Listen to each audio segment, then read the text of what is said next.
after a violent end to months of protests. Thailand is facing its worst political crisis in decades. The country's army has dispersed the anti-government red shirts with brute force.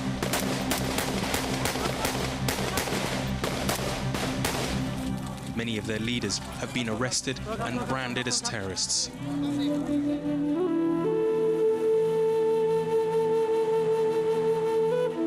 The razor wire and military checkpoints have disappeared from Bangkok's streets. But Thailand's problems are far from over. In the past, there were political conflicts, political crises, but here the divisions are much deeper, and they're social as well. The divisions go right through society, at the national level, at the city level, in communities, in workplaces, in families even. The protests and the army crackdown to end them have left Thailand a deeply divided nation.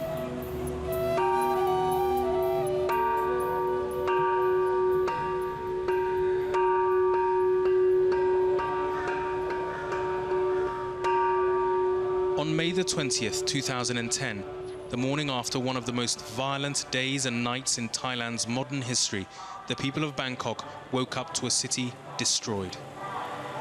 Columns of soldiers and convoys of military vehicles moved through smoke, debris and deserted streets.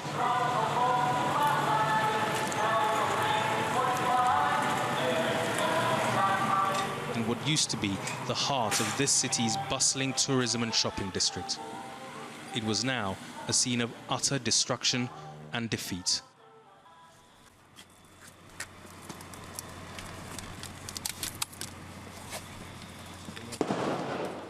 Just a day earlier, the area had resembled a war zone, as the tense two-month standoff between red-shirted protesters and government troops was abruptly ended.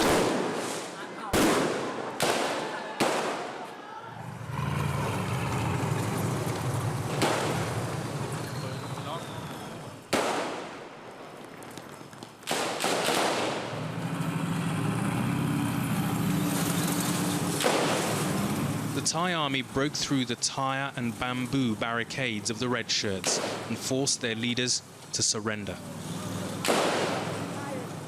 Pitched battles ensued, but resistance was brief. And retreating protesters vented their anger at the physical symbols of Thailand's economic elite. In all, around 37 buildings right across Bangkok were burned down, and they included banks, shops and the stock exchange. But no building that was targeted for destruction was quite as iconic or as symbolic as this one. Central World, one of the largest shopping malls across Southeast Asia, and it burned for days after the army broke through the barricades of the protesters. Bangkok's governor, Sukhompan Boripat, shared the sense of disbelief that had descended on the city's population as he surveyed the devastation. Do you still find it shocking to sort of see the scale of destruction here at Central World? I grew up in Bangkok. I was born in Bangkok, grew up in Bangkok, so it still shocks me, as it still does to most of the people in the city. I mean, was it impossible to contain the level of violence, the level of destruction, once the protests had really reached their peak? It was very difficult to contain because the violence broke out very suddenly, but I think the violence had been planned very well. I mean, if you take a look around here, there were other possible targets, yet they chose the Central World building, which is probably the main symbol of commercial vitality. When I last reported from Thailand in late 2009, the nation was convulsed by the sporadic protests of both the anti-government red shirts and the pro-government yellow shirts. Adding to the sense of uncertainty, the country's revered king, Bhumibol Adulyadej, had been hospitalized. And yet, although the demonstrations were frequent, they had a decidedly different mood. Sporadic outbursts of violence ended quickly, until March this year, when the red shirt sit-in began. The fighting and destruction of May the 19th captured the world's attention. In the months before that, the red shirts had taken to the streets to demand the resignation of Prime Minister Abbasid Wachachua. Tens of thousands of demonstrators stormed government buildings and occupied the city's shopping and tourism hubs. Chatupon Prompan, an opposition member of parliament, led many of those protests, which reached a new level when human blood was poured on the city's streets, an eerie portent of what was to come. On March the 28th, as the momentum and dramatic nature of the protests increased, the Prime Minister decided to meet with the red shirts. Chatupon was at the negotiating table. If you're willing to give up, and if the people vote you in again, you will be a great Prime Minister. But still the deadlock remained unbroken, and on the 10th of April, when the army tried to clear the red shirts from one of their camps, things spiraled out of control. At least 25 people, mostly civilians, were shot dead. Hundreds were injured. The red shirts held Abbasid directly responsible and demanded that he stand trial for the killings. The Prime Minister agreed to hold elections by the end of the year, but still the red shirts refused to end their protests, claiming that they would do so only if a specific election date was announced. Your goal is to change the government of Thailand, to get rid of Abbasid's government, which you claim is illegitimate, has been brought in by a coup d'etat. The quickest, most effective and recognizable way to achieve that is by agreeing to elections and not demanding that individuals be brought to trial. We've seen orders to kill innocent civilians who were fighting for democracy. They were unharmed, with no guns in their hands. It's more important for someone to be held responsible for their loss of life than to have elections. The people who gave the order to kill these people cannot trade innocent lives for an election date. He has to be brought to justice. The election issue will only move forward if those responsible for the killings of civilians are brought to justice. Abbasid withdrew his offer of elections and told the red shirts to either end the protest or face the consequences. And on May the 19th, after an increasingly tense standoff, those consequences were revealed in dramatic and deadly fashion. The army launched an all-out offensive on the demonstrators, determined to end the prolonged street-level sit-in. Many red shirt leaders either fled or surrendered. If we hadn't surrendered that day, the casualties would be in the thousands. Everyone in front of the stage was willing to give up their lives. I couldn't bear to see the people getting hurt. We persuaded them to come for democracy and not to get killed. For the governor of Bangkok, the physical rebuilding of Central World and the other charred buildings is the easy part. It will be a far more onerous task to heal the collective psyche of Bangkok's residents. Another problem we have to face with is the question of psychological rehabilitation. How big a problem is that? The psychological impact has been enormous. The period between the 10th of April till the 19th of May has been the most tragic in the history of Bangkok. One of our old capitals, Ayutthaya, was burnt down 243 years ago. But then, in this case, we had the luxury of blaming it on foreign invaders. This time, the trauma is caused by our own people. This trauma is caused by many of the people who live in Bangkok. So this has been a truly tragic, traumatic experience. To many in Bangkok, the ruins of Central World have come to represent the struggle between the wealthy and the wanting. But what happened on that day, around the corner from this wreckage at the Wat Pathum temple, is something that has come to symbolize the real personal tragedy of this political conflict.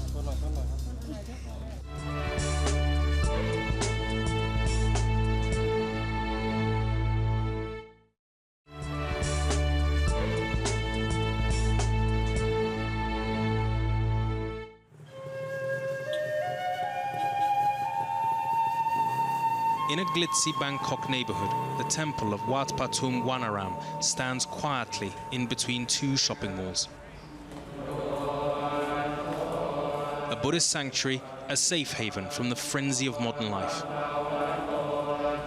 This spiritual place became a government-designated safe zone and found itself at the center of a political storm in the final days of the bloody protests. Wat Pathum became the venue of a disputed series of events, tarnishing the image of the country and triggering further allegations of human rights abuses by the current government and its armed forces. On May the 19th, the shrine, overwhelmed beyond capacity with people in every corner, became a target. Most of the protesters came from distant provinces. Others just needed a quick getaway from the day's fierce fighting. Nitayutan and Buntarika Sukontatat are ardent red shirt supporters. For months they attended the anti-government protests. The two sisters were among those who fled the streets and entered the temple looking for sanctuary. The temple was their only option to escape the violence. Tell me, when you arrived in the temple, what was it like? What was the atmosphere? What kind of people had gathered here? How many? I saw soldiers shooting around the area, so I ran into the temple and the army was shooting. There were lots of explosions. I got scared, so everybody came inside the temple. We just wanted to survive. I saw green smoke. Then someone climbed the fence of the police hospital. There was a door open, but everybody was in a hurry. I was going to go that way, but there were loads of people. There were a lot of explosions, so I ran in here. Did you see people being injured? What was it like when there were attacks on people, on that night? When I was in front of the stage, I saw people getting shot in the head. They were injured and dragged in front of me. Lots of people injured. Kitty Chai Kankan, a red shirt supporter, was in hospital days after the fighting ended, being treated for bullet wounds. What happened when that gunfire began at around 5 o'clock? Who was doing the shooting and where was the gunfire coming from?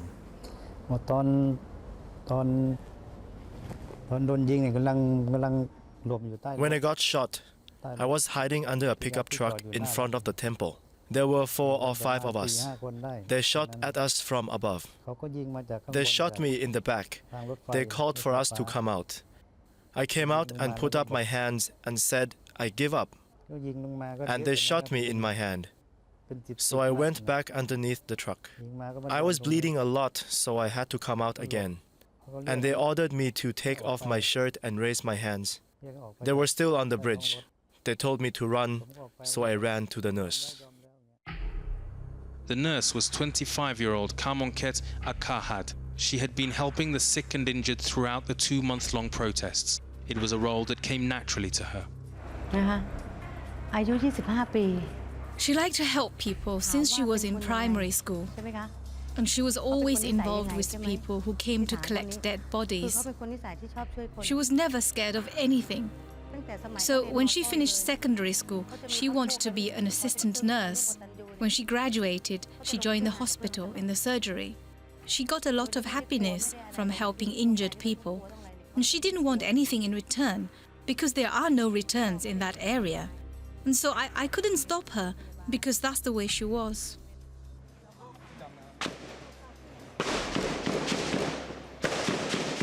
Nitaya and Buntarika recall Kamonket attempting to ensure that those sheltering in the temple stayed out of harm's way.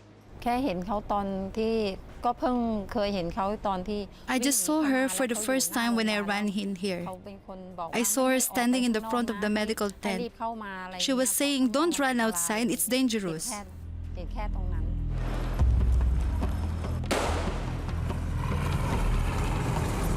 As the fighting engulfed the city, Kamonket's mother became increasingly concerned. During the violence, the phones were cut off. I was at work. I would try to call her in my free time, but I never got connected. Until the last day, I got through to her. I asked her where she was. She said she was at the temple, I told her to go hide inside the temple, stay inside, because I could hear a lot of gunfire. I said, don't come home tonight, stay there. Come home tomorrow morning. That's the last time I spoke to her.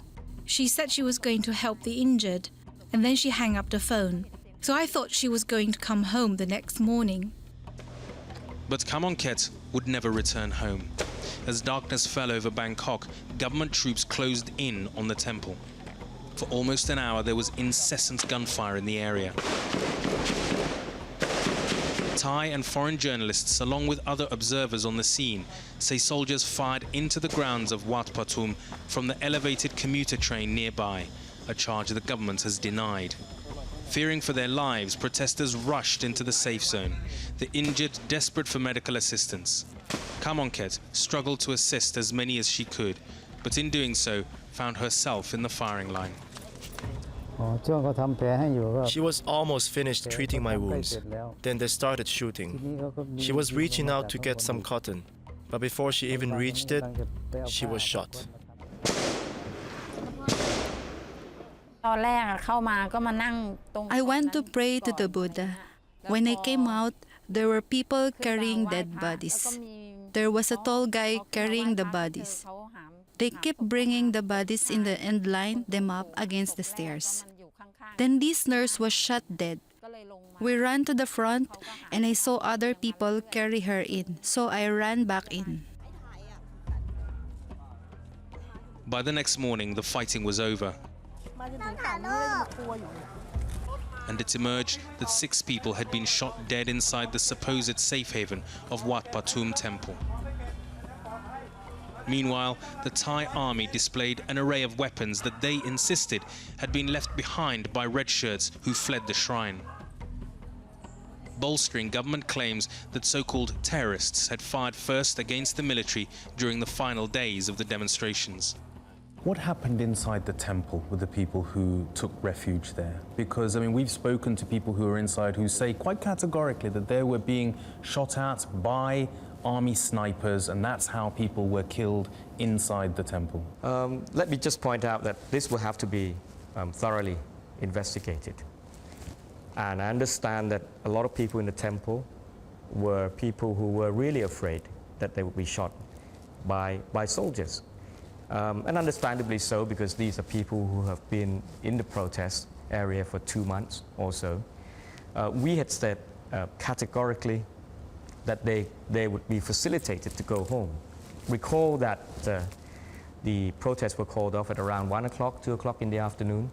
These incidents took place at around 7 o'clock in the evening.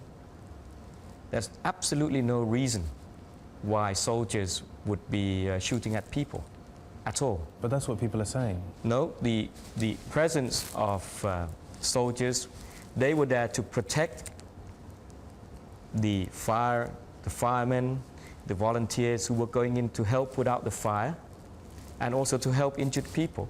I myself actually played a part in coordinating with the volunteers who go in to take the injured people out of the temple. I've talked to some of the people who witnessed firsthand the incident, and when you talk to them, they cannot confirm exactly where the people who shot them were and who they were. But it is a general buzz or belief in the temple that it would be the soldiers shooting. But I ask you, if that were the case, how come we could not facilitate the putting out of the fire in the nearby area? We couldn't get in, we couldn't have access, because there were people who were shooting at volunteers, who were shooting at soldiers, who were shooting at policemen. Did you give the order to use live rounds? We were very clear under what circumstances live bullets would be used. First of all, they would be in self-defense. They would be used to protect lives, and they can only be used at clear targets where you had people who were armed, who were about to cause damages in terms of lives, launching grenades or having actual clear weapons in their hands. คิดว่าไม่จริงเลยเพราะเราอยู่ I don't think that's true. I was here from the beginning until the last day. There were no weapons. The weapons that the government showed to the media, I didn't see any of those. I know the red shirts had slingshots.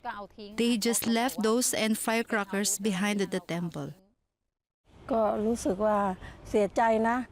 I feel sad because the temple is sacred, but still the army shot in front. This shouldn't happen, but it did. The fighting has left long-lasting scars, and they have been made deeper by the intrusion into a traditional place of worship. A peace shattered by an unexpected bloodshed.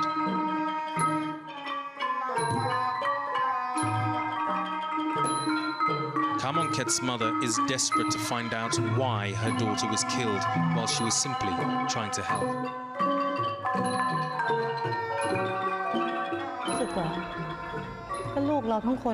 It's my daughter. She never hurt anyone. She went out to help people. Her intention was to help the injured and the dying. I want to know why they killed my daughter. For sure, the ones who shot her knew they were shooting a medic.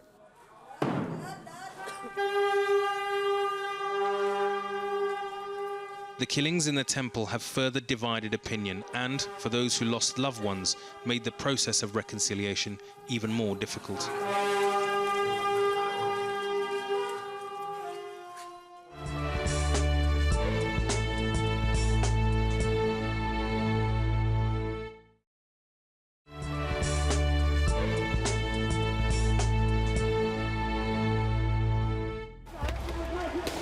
The recent months of unrest, leaving over 800 people dead and more than 1,800 injured, have deepened and hardened the political fractures in Thailand. And these divisions have been in the making for a long time. For the last few years, the country's conflict focused on two warring factions, the red and yellow shirts.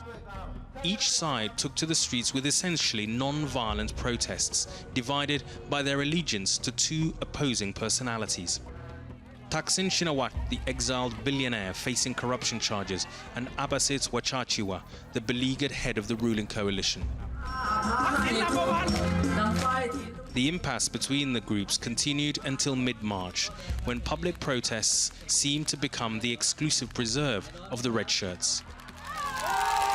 Sarasha Pondu Masak is an ardent supporter of the yellow shirts, and during my last visit she was an active participant in the movement's rallies. But now the yellow shirts had vanished from the streets as their opponents' demonstrations turned violent. And the yellow shirts seem to be off the agenda. What's happened? We're still here. We're still here. We're not active, obviously, because with such conflicts going on, I don't think it would be healthy to add to any more to the mix. The yellow shirts, we still stand for what we stood for way back. So we just let the red shirts do what they thought they needed to do. And there's really no need for us to come out and complicate things. The ideological split between the red and the yellow shirts is fundamentally socio-economic. The Reds are typically characterized as coming from the rural masses with heavy grievances towards a government they see as illegitimate and unrepresentative. Ironically, one of Thailand's richest men, ex-Prime Minister Thaksin, is the movement's figurehead. At the other end of the political spectrum are the yellow shirts, branded as an urban elite, educated and disconnected to the nation's growing economic gap. But many see such descriptions as an oversimplification. They're trying to spin this off as a class war, and I think that's taking it a bit too far. Yes, there are very, very large divisions in terms of economics in Thailand. There's a very big gap between the agriculture sector, the farmers in the provinces, and us here in the big cities of the country. There's a huge gap there, and I'm not denying it. I'm just saying that somehow they're trying to turn the pro-Thaksin movement into something very, very different. And even taking Thaksin out of the equation, it's not going to solve problems in Thailand. One major bone of contention is the unequivocal support the Red Camp displays for Thaksin. The yellow shirts are contemptuous of his image as a man of the people. This brings the government of Abbasids and the yellow-shirted People's Alliance for Democracy into an implicit accord. We are in agreement with some of the things this government has done, but there are many things that we did not agree with the government in this particular government with. So it's not that we threw our backing behind this government. We just think that they are the lesser of evils, I would say, in a political sense. So it was more of a, well, you know, we'll give them time to do what they think needs to be done, and we'll come back when we feel as though things are getting out of hand. With the nation still reeling from the latest round of deadly demonstrations, this may be the last thing that is needed. In the midst of such deep political divisions, there is another colour quietly advocating national unity. Pink is the neutral choice.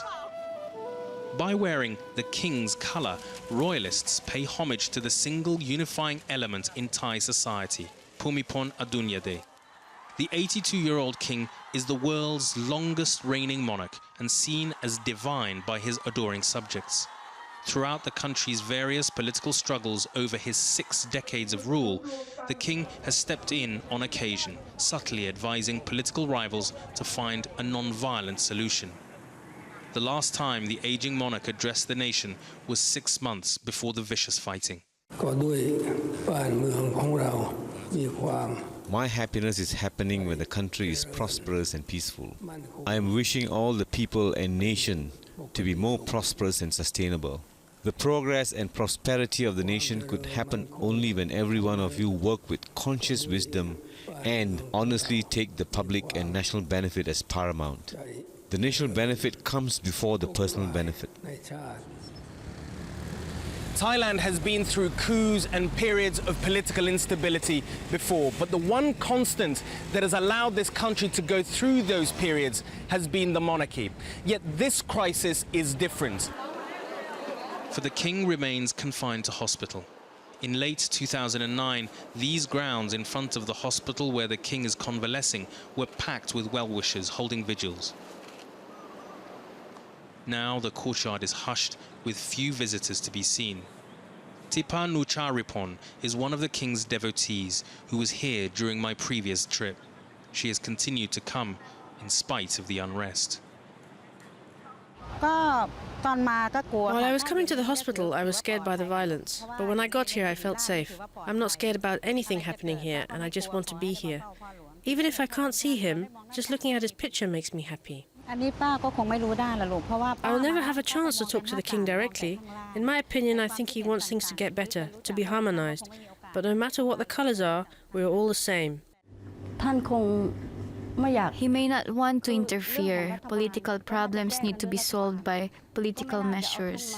It is good that the king is not interfering in this affair, because if he does, he will expose himself to criticism that he is taking a side. He has done the right thing. His devoted citizens refuse to express opinions on the subject of Thai politics. Pink is the safe option in Thailand. All Thais are expected to love the king, and any doubts are not tolerated. I can still see him watching over his people. His people are not happy. He is also not happy. He loves them very much. The silent monarch only adds to the uncertainties for the future of this divided nation. Prapada used to be indifferent to the debates dominated by the color-coded war, but the latest events have managed to catch her attention. I saw Thais killing, shooting, bombing each other. But the thing that depresses me the most and that I cannot accept is the people condemning the monarchy. What they have said is impossible to accept. The king loves his people. How can they do this to him? How do they criticize him? I am in pain every time I hear anything against him. I only wish for normalcy. Let the king be happy for once. Don't the people know that he is very tired? I think the majority of Thais still love the king. I'm really sure about that. Any criticism of the monarchy is illegal in Thailand, and the law is rigidly applied. As the political factions tear each other apart, labeling opponents as anti-monarchists is an effective way to discredit them. The red shirts, more than any other group, have been accused of being against the crown. The other charge that the government has made against your movement is that you are against the monarchy, that you want a republic in Thailand. It's a charge that has stuck, isn't it? เป็นข้อกล่าวหาเพื่อทำลายปฏิปักษ์ทางการเมือง This is an accusation in order to destroy political opponents without evidence, because Thailand is very sensitive about this particular accusation. So the government is using our monarchy as a tool to destroy their enemy and make it beneficial for themselves. คำว่าล้มสถาบันที่ถูกหยิบยกมาเป็นข้อกล่าวหาหลังจาก The accusation of being anti-monarchy has been raised to support the terrorism charge, which is weak. There is no evidence. It's a fact that we are all loyal to the king. One of the things that people have said has introduced a level of political danger for Thailand is the use of the term anti-monarchists, which have been made towards the red shirt movement, that somehow they are disrespectful of the king, that they are anti-monarchy. That was a bad mistake, wasn't it, let me make this clear. When we talk about people who are terrorists, when we talk about people who have engaged in anti-monarchy movements, we're not talking about the majority or vast majority of the red shirt people. We've never said that. What we've said is that these elements exist. They have used the red shirt people as a shield, as a front. That's why we're separating these elements from the red shirt movement. We will reach out to people who have joined the red shirt movements to address their legitimate grievances, while at the same time we have to deal with these elements according to the law. That's what we've said, and that's what we intend to do. With accusations and allegations of misconduct on all sides, Thailand remains on a precipice. Last year's colour wars were just a prelude to the most recent months of rage, and with the promise of elections having been withdrawn, more bloodshed seems almost certain.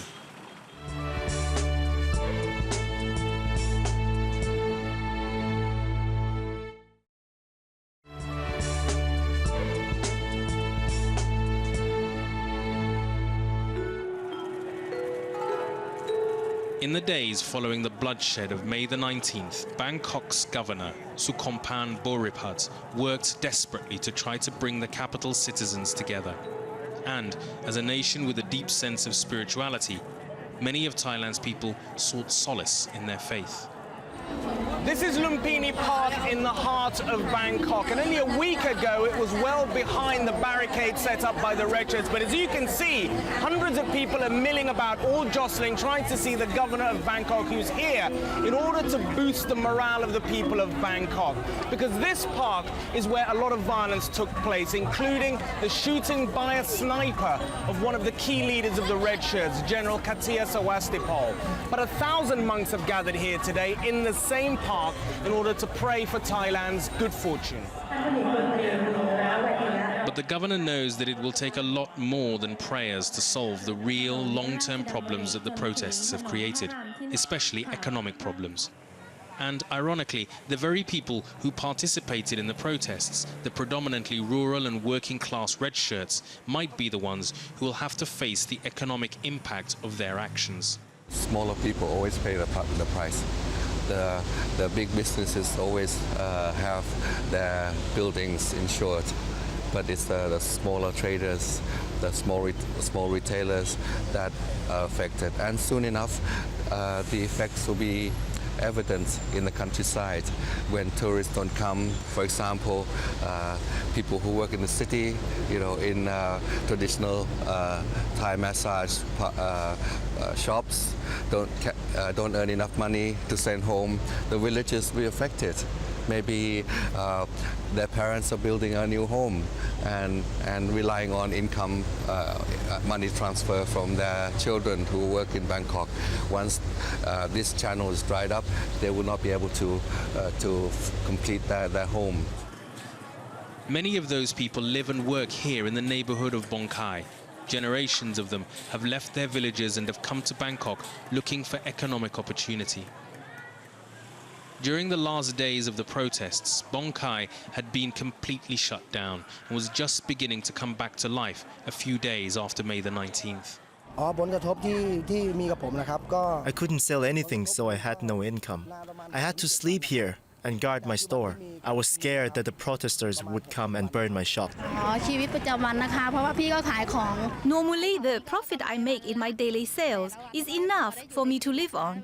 If I can't sell anything, then everything is affected. Food for my children, school fees, rent, food for my parents. So it really has a major impact on my life. This normally thriving market was caught right on the front lines between the army and the red shirt protesters, and people here were really affected. In fact, at this point, the army and the security forces are giving out aid to the local residents. And Thailand's economy, the second largest in all of Southeast Asia, is expected to take a huge knock as a result of the political turmoil, with tourism set to drop by as much as $3.5 billion this year. And also, Thais themselves are going to be spending a lot less in the coming months, with an expectation of more trouble ahead. Since the end of the protests, Thailand's government has been trying with a great degree of urgency to show the world that things in this country are back to normal. Streets were cleaned up and Thailand's politicians returned to the mundane but essential tasks of running a country. But the fundamental political issues, those concerning Prime Minister Abasit's legitimacy and his government's perceived disconnect from the rural and working class people of the north and the northeast, remain unresolved. Thailand is left in a very precarious position now, because one of the deepening sense of grievances amongst the red shirts is the idea that the Bangkok elite is what is underpinning your governments, that somehow the red shirt movement, which is made up of the provincial poor largely, their grievances have not been addressed. Well, I don't think that's... but there is a growing regionalism to this crisis that is dangerous That's for Thailand. not quite an accurate description. First of all, I don't think that you could say that there was a true urban-rural divide. If you took, and you could see from the polls of the support for protests and for what the government had done, it's not immediately clear. Yes, there are some regional differences, and you see that in all countries in terms of political support. But what the government intends to do in our reconciliation plan, and part of which is to really address the issue of disparities. And the urban people, the Bangkok people, do not deny the need to give opportunities to rural people, and that's the basis from which we work from. What do you think will happen next? In terms of, as you said, Bangkok is coming back to life, the raucous traffic is back to its usual levels. I mean, there is a sense of normal life coming back, but there isn't a sense of normal life coming back to the politics of this country. How do you, and what do you plan to do in order to try and at least stabilize the political divisions? Well, we still have to be mindful of the risk of violence, and that's what we will do.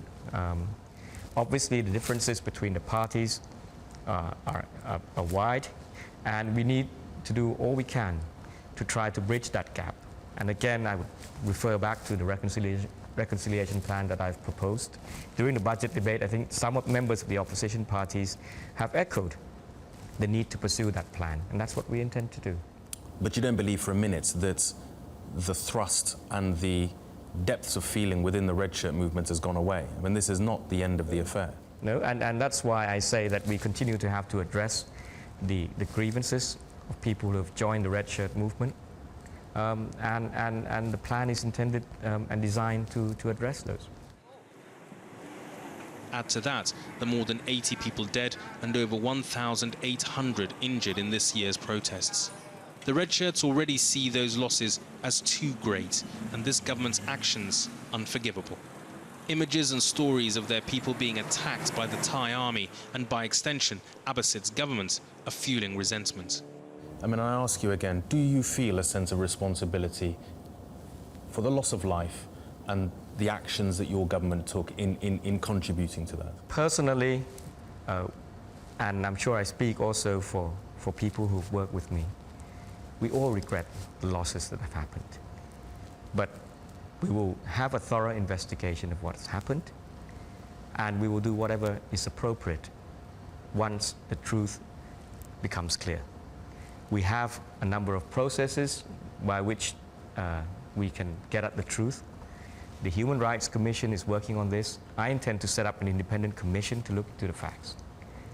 So I think it would be more appropriate once the truth and the findings of these commissions come out to begin to talk about who should be held responsible for these losses. When I was last here in 2009, Abbasid's government had sent in the army to crack down on the red shirts and had put an end to their protest. But in 2010, the red shirts had returned in larger numbers and with much more ferocity. After yet another violent suppression, they remain determined. Do you think that now that the protests have been ended by force, that will be the end, that there will be no more red shirt protests in the future? I don't think they will stop. It will continue. In my heart, in my opinion, it will continue.